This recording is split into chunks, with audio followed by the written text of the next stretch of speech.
സംസ്ഥാനത്തെ ബി.ജെ.പി. സ്ഥാനാർത്ഥി പട്ടികയിൽ അതൃപ്തി അറിയിച്ച് ആർ.എസ്.എസ്. കെ സുരേന്ദ്രനും ശോഭാ സുരേന്ദ്രനും സീറ്റ് നൽകണമെന്നും ആർ.എസ്.എസ്. നേതൃത്വം ബി.ജെ.പിയോട് ആവശ്യപ്പെട്ടതായാണ് സൂചന.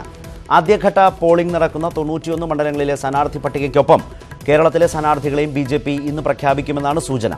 വൈകുന്നേരം 5:30-നാണ് പാർലമെന്ററി ബോർഡ് യോഗം ചേരുന്നത്. വിവരങ്ങളുമായി ഡൽഹിയിൽ നിന്നും കെ.പി. അഭിലാഷ് ചേരുന്നു. അഭിലാഷ്, ഏതു വിധത്തിലാണ് ആർ.എസ്.എസ്. അവരുടെ ഒരു അതൃപ്തി ഇപ്പോൾ നടക്കുന്ന സ്ഥാനാർത്ഥി നിർണയ ചർച്ചകളുമായി ബന്ധപ്പെട്ട് ഉന്നയിച്ചിട്ടുള്ളത്? അത് പ്രധാനമായും സുരേന്ദ്രൻ്റെയും അതുപോലെ തന്നെ ശോഭാ സുരേന്ദ്രൻ്റെയും ഒക്കെ കാര്യത്തിലാണോ?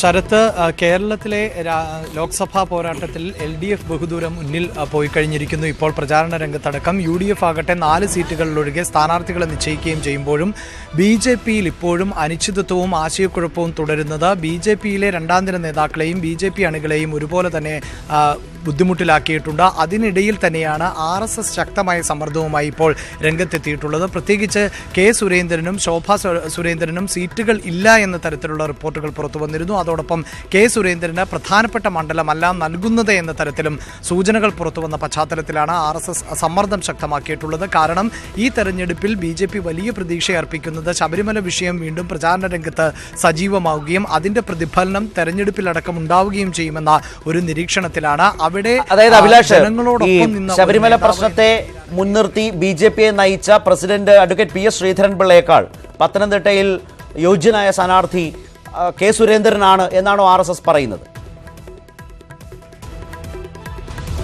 കൃത്യമായും ആർ.എസ്.എസ്. പറയുന്നത് അതുതന്നെയാണ്. അവിടെ ആർ.എസ്.എസ്. പറയുന്നത് തന്നെ വ്യക്തമാകുന്നത് അഡ്വക്കേറ്റ് പി.എസ്. ശ്രീധരൻപിള്ള സംസ്ഥാന അധ്യക്ഷൻ എന്ന നിലയിൽ സംസ്ഥാനത്ത് ഒട്ടാകെ പ്രവർത്തിക്കുകയും ചെയ്തിരുന്നു. മാത്രമല്ല സംഘടനാപരമായ നിർദ്ദേശങ്ങൾ നൽകുകയാണ് അദ്ദേഹം ചെയ്തത്. അതേസമയം കെ സുരേന്ദ്രനാകട്ടെ ഈ ശബരിമല വിഷയം ഉയർത്തി വന്ന പത്തനംതിട്ടയിൽ തമ്പടിക്കുകയും അണികളോടൊപ്പം നിൽക്കുകയും ചെയ്തിരുന്നു. ബി.ജെ.പിയുടെ പോരാട്ടത്തിലടക്കം മുന്നിൽ നിന്നത് കെ സുരേന്ദ്രനാണ്. എന്നാൽ പിന്നണി പ്രവർത്തനങ്ങൾക്കായിരുന്നു അഡ്വക്കേറ്റ് പി.എസ്. ശ്രീധരൻപിള്ള കൂടുതലായി മുൻതൂക്കം നൽകിയത്.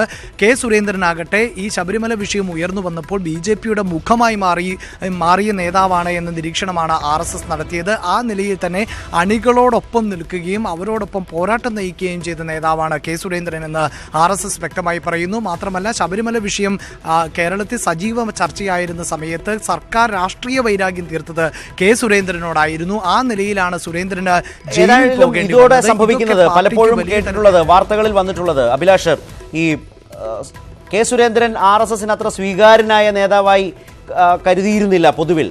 അതിനൊരു മാറ്റം കൂടി ഇതോടെ സംഭവിക്കുന്നു എന്നുകൂടിയാണോ?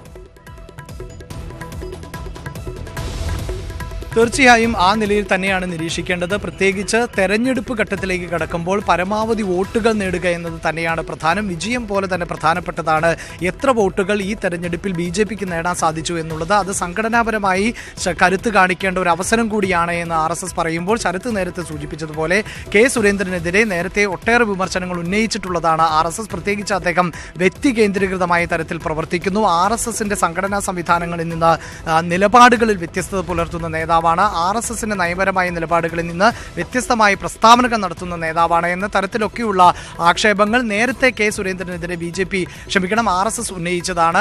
അതേസമയം സംഘടനാ തലത്തിലേക്ക് വരുമ്പോൾ തന്നെ ബി.ജെ.പിയുടെ സംസ്ഥാന അധ്യക്ഷനായി പരിഗണിക്കപ്പെട്ടിരുന്ന ഒരു പ്രധാനപ്പെട്ട പേരുകളിൽ ഒന്നുകൂടിയായിരുന്നു കെ സുരേന്ദ്രൻ്റേത്.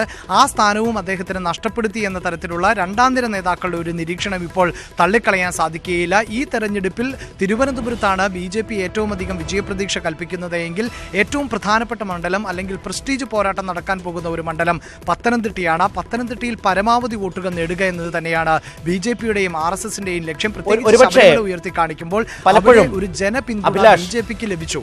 ഈ ചെങ്ങന്നൂർ ഉപതെരഞ്ഞെടുപ്പിന് ശേഷം ബി.ജെ.പി. സംസ്ഥാന പ്രസിഡന്റ് പദത്തിലേക്ക്, അധ്യക്ഷ പദവിയിലേക്കൊക്കെ വന്ന ശേഷം അഡ്വക്കേറ്റ് പി.എസ്. ശ്രീധരൻപിള്ള തെരഞ്ഞെടുപ്പിൽ മത്സരിക്കുന്നതിന് ഉള്ള വലിയ താല്പര്യമില്ലായ്മയൊക്കെ പല നിലകളിൽ പ്രകടിപ്പിച്ചിട്ടുള്ളതാണ്. പക്ഷേ സ്ഥാനാർത്ഥി നിർണയ ഘട്ടം വന്നപ്പോഴേക്കും പത്തനംതിട്ടയിൽ അദ്ദേഹത്തിൻ്റെ പേരിന് വലിയ പ്രാമുഖ്യം ലഭിക്കുന്നു. പാർട്ടിക്കകത്ത് ഇവിടെ നിന്ന് പോയ പട്ടികയിൽ അദ്ദേഹത്തിൻ്റെ പേരിന് ആദ്യ പരിഗണന ലഭിക്കുന്നു.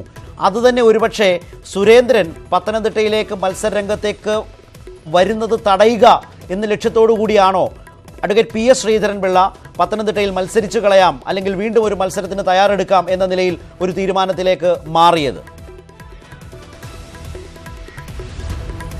ശരത്ത്, ഈ തരത്തിലുള്ള ആരോപണമാണ് RSSും ഇപ്പോൾ ഉന്നയിക്കുന്നത്. ഇത് തന്നെയാണ് BJP ദേശീയ നേതൃത്വത്തെ അറിയിച്ചിട്ടുള്ളതും. അതായത് കേരളത്തിലെ ലോക്സഭാ തെരഞ്ഞെടുപ്പ് അടുക്കുമ്പോൾ മുതൽ RSSന്റെ പ്രധാനപ്പെട്ട ആവശ്യങ്ങളിലൊന്ന് കുമ്മനം രാജശേഖരനെ കേരളത്തിലേക്ക് തിരിച്ചു വിളിക്കുക തന്നെ ചെയ്യണം എന്നുള്ളതായിരുന്നു.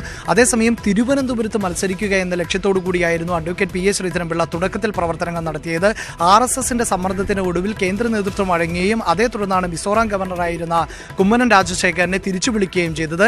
ശബരിമല വിഷയമടക്കം കേരളത്തിൽ പ്രധാന ചർച്ചാ വിഷയമായപ്പോൾ തന്നെ കുമ്മനം രാജശേഖരനെ കേരളത്തിലേക്ക് തിരിച്ചു വിളിക്കണമെന്ന സമ്മർദ്ദം RSS ചെലുത്തിയിരുന്നതാണ്. എന്നാൽ ആ ഘട്ടത്തിൽ അതിന് BJP ദേശീയ നേതൃത്വം തയ്യാറായിരുന്നില്ല. പിന്നീട് തെരഞ്ഞെടുപ്പിലേക്ക് എത്തിയപ്പോൾ തിരുവനന്തപുരം ഏറ്റവും വലിയ പ്രതീക്ഷയർപ്പിക്കുന്ന ഒരു മണ്ഡലമായി മാറിയ പശ്ചാത്തലത്തിലായിരുന്നു കുമ്മനം രാജശേഖരനെ തിരുവനന്തപുരത്തേക്ക് സമീപിച്ചത്.